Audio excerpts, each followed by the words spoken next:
kuna ku zo ku zauna domin ku kalli dausayin mata.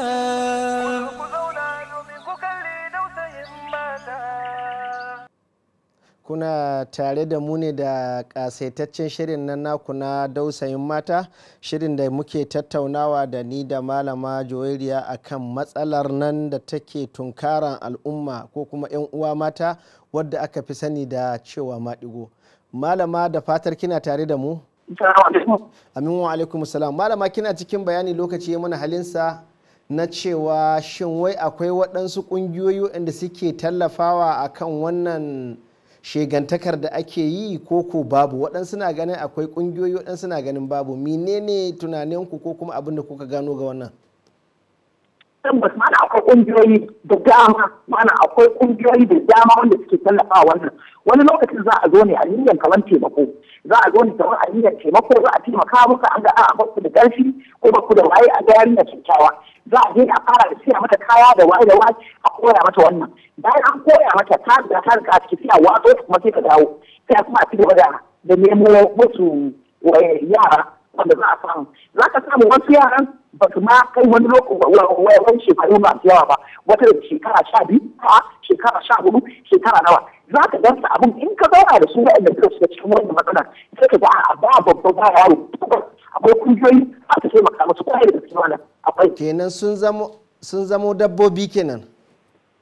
Wannan malam ai babu wai Allah na tuba gwara dabba. Domin dabba Allah subhanahu wa ta'ala ya halice shi a dabbancinsa, haka Allah ya halice shi.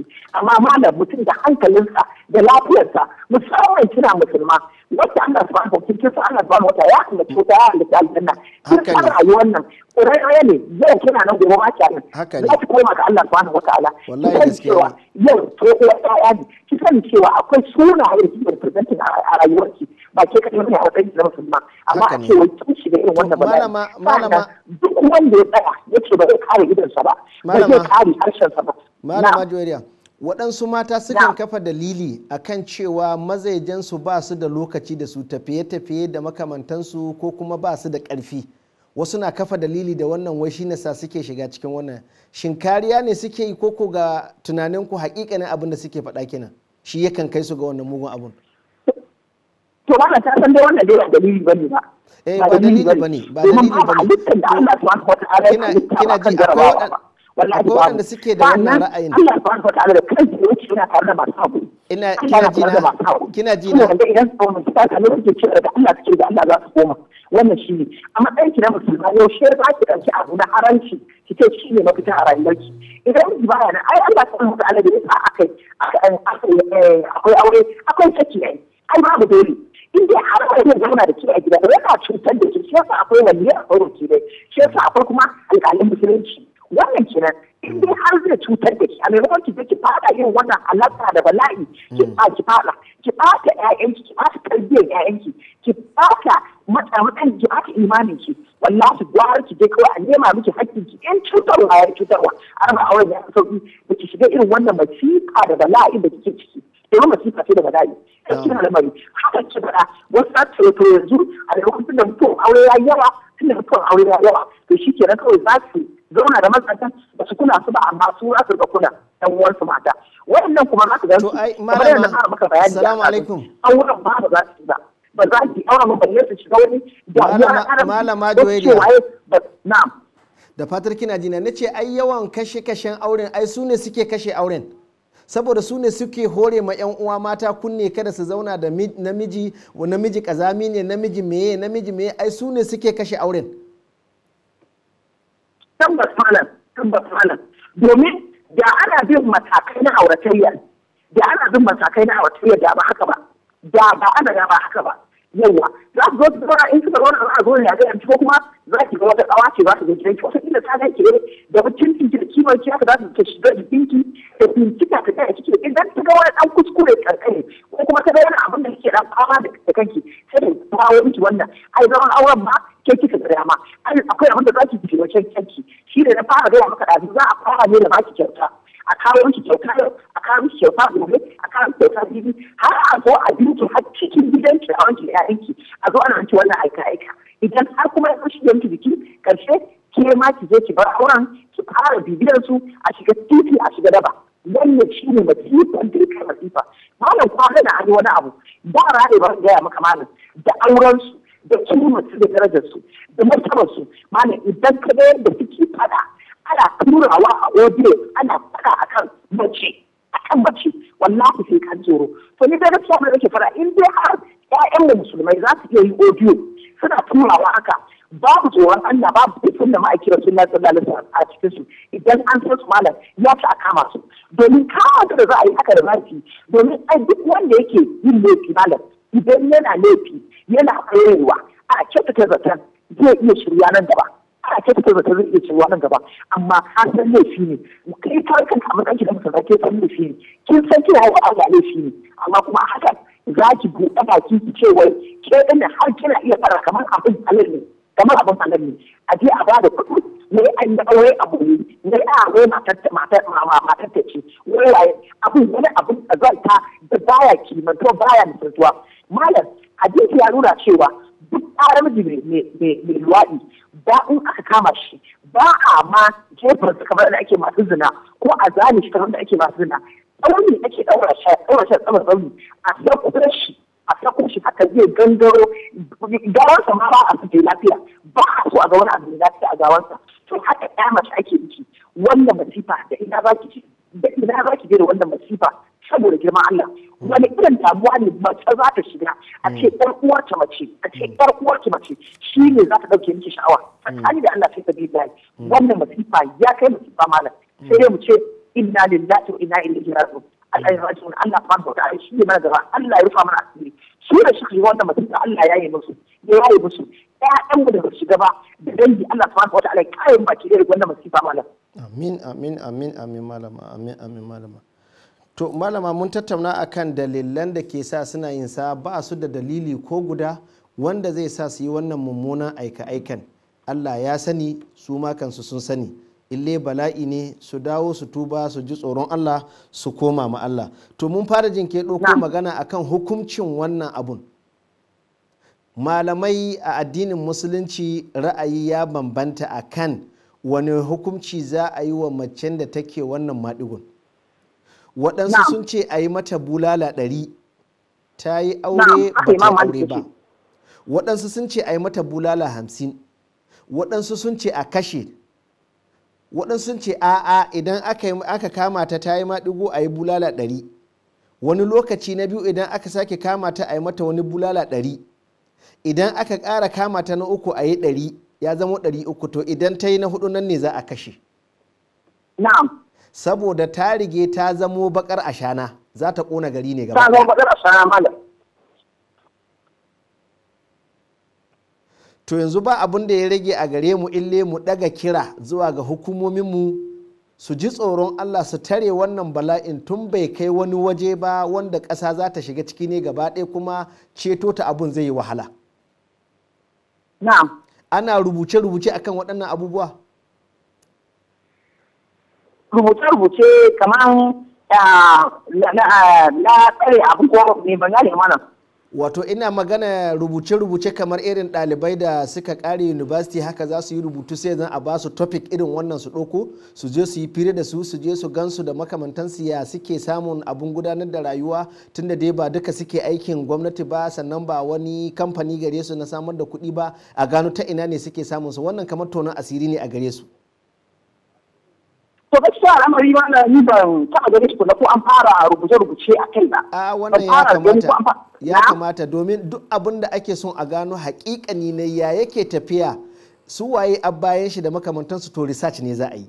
Idan aka yi research za a gano shi cikin shi da wajen shi. Sannan wannan research idan an haƙare za a kai shi a baza a jami'o'i za a zo a yi karatunsa kuma hukuma za ta sani, gwamnati za ta sani. Sannan za su taka irin rawar da suke iya takawa musamman waɗanda suke da sha'awa ga addini su ne ake neman su san da wannan matsalar su sanya za a yi a magance ta tun da wurori domin ba wai mu 'ya'yanmu kaɗai muke wa gudu ba har da 'ya'yansu su ma kansu don in sun ɓace za su shafa mu na mutane. Ita musiba idan ta taso kamar gobara ce ba a san inda za ta tsaya ba za ta kai waɗancan gidajen ko ba za ta kai ba gobara ce. Allah kwarai da gaske malam. So saboda haka malamai masu wa'azoza da malamai masu nasihohi a masallatai a gidajen TV da makamantansu ya kamata a tsananta game da irin waɗannan abubuwan. Tsananin da nake nufi ma'ana a yawaita faɗi a yawaita faɗi a yawaita faɗi ana nanatawa har kowa shi ji a san yadda za a fito ma wannan matsalar. Ita kuma gwamnati ta sa hannu ta sa bakinta idan aka kama ta san wani hukunci cikin hukumce-hukumcen nan da aka zana in ma bulala 50 ko in ma bulala 100 idan aka yi so 3 aka yi na 4 to shi ba bulala za a yi ba za a kashe ne, saboda idan ba a kashe ba za ta ɓata gari ne, za ta ɓata yara ne. Idan da 100 ne za su zan 500, idan 500 ne za su kai 1000, idan suka kai 1000 za su kai miliyan, idan suka kai miliyan ba za su taru ba, ƙasa ta ɓaci ko duniya ta ɓaci gaba ɗaya ma. Saboda haka wannan abun shi na buƙatar taimako na gaggawa.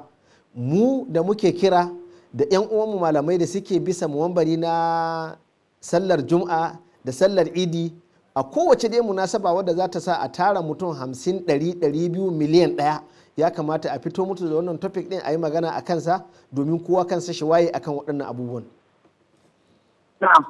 To malama, waɗannan mutane masu miyagun ɗabi'un nan ko akwai wata alama wadda idan aka gansu za a gane, domin 'yan uwa mata masu sauraren mu waɗanda ba su san su ba ko ba su gan su ba, akwai wata alama waɗanda suke da ita wadda za a iya gane su? Alamar da ya fi bayyana shine sa zobe a babban yatsa, a babban yatsa da gefe da yake guda ɗaya na a tom shine babban yatsa akwai wani irin zobe da suke sawa na musamman a tom ɗinsu. Toto ne ko karami ne? Suna da wani irin chain malam na musamman. Chain ɗinsu na musamman suna kawo shi a ƙasa. Chain ɗin na musamman ne wanda kamar a ƙungiyarsu ne na masu sai a faɗi da Hausa kamar sarƙa kenan? Kamar sarƙa, babbar sarƙa ce ko? Kin ba ma ba da wuya ba kafa ake daura. Okay, na kafa. To. A kafa ake daura ta. Ita cin din a kafa ake daura ta. Na'am. Akwai yanda cin din yake ba wai cin ne irin na kwalliya kamar misali na Indiya ko kuma wasu yare masu sawa haka ba. Na'am. Saboda kuma mata kamata mu san wani abu. Lokacin da Hindu ta zo za ta yi mu baya wa Annabi sallallahu alaihi wasallam. Lokacin da aka Annabi sallallahu alaihi wasallam ya mata ga lokacin da wace ce ta zo malama yake magana akan in aka zo alaikum. Na'am. Ki dan yi magana sannu ina kina sauri sosai bana cafka abin da kike faɗa. To shi ke da wani sassauta. Na'am. Nake lokacin da Hindu ta zo za ta yi wa Annabi sallallahu alaihi wasallam mubaya. Na'am. To a wannan lokacin da aya da ya sauko da ake magana akan idan mace mumina ta zo ta za ta ba ta yi zina ba za ta yi sata ba za ta yi waye ba.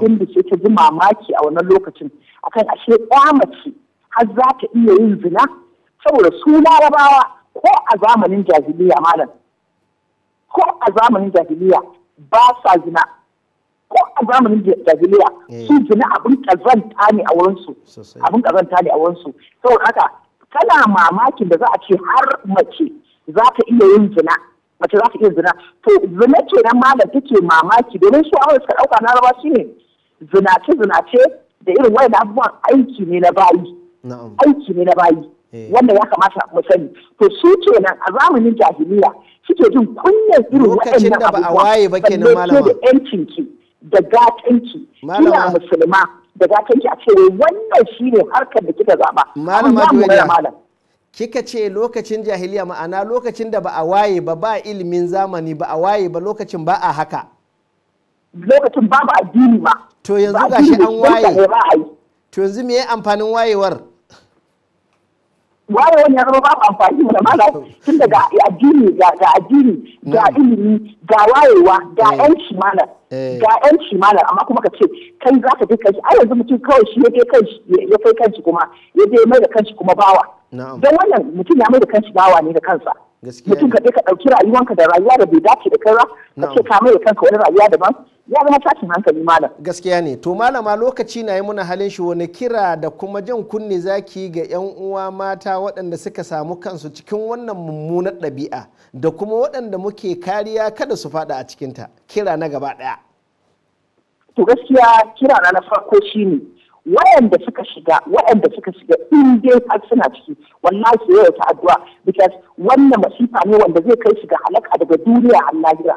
Abu na biyu shine ƴaƴanmu dole mu sa addu'a da mu da iyayenmu mata da iyayenmu maza dole mu sa ƴaƴanmu a cikin addu'a kuma mu rika bambanta mu rika duba su waye ƴaƴanmu suke mu'amala da su kuma ba kowace mata ce za ta zo gidanmu ba a matsayin ta na bakuwa ta ce za ta ɗauki ƴaƴanmu ta kai su gidanta mata su je su zauna ko su baki san tarbiyyar da take kwace ƴaƴan ki ma ka tara da ita ko kuma saboda san abin duniya wata kawai ta zo tana baki kyauta yau ta baki kyauta gobe baki san menene ba a ce ana mutunci da yarki baki bincika kin san wani irin kyauta ne ba gaskiya al'amari akwai matsala ciki saboda haka ya kamata mu tsananta binciken mu tsananta zama kusa da 'ya'yanmu wajen gane tarbiyyarsu. Na'am. To masha Allah malama mun gode kwarai, Allah ya saka da alheri da waɗannan ma'alumat da muka samu akan wannan mummunar ɗabi'a. Allah ya kare mu, ya kare 'ya'yanmu, ya kare 'yan uwanmu, ya kare matanmu game da shiga cikin wannan babbar matsala wadda take tunkaro mu a Afirka ko kuma a duniya gaba ɗaya. 'Yan uwa mata, idan kunne ya ji aka ce gangar jiki ta tsira, Allah ya kare mu, ya kare ku, ya kare kullum musulmi a duka. Sai kuma wani lokaci in Allah ya sake haɗa mu da ni da ku da kullum musulmi a duka, ni da ni gabatar da 'yan uwa waɗanda muka gabatar ta da su. Allah ya samu na albarka cikin wannan al'amarin. Mun gode. Assalamu alaikum. Ya mata ya ku adon gari, ai mata ne iyayen al'umma. Ya mata ga Dausayin kuna, ku zo ku zauna domin ku kalli Dausayin mata.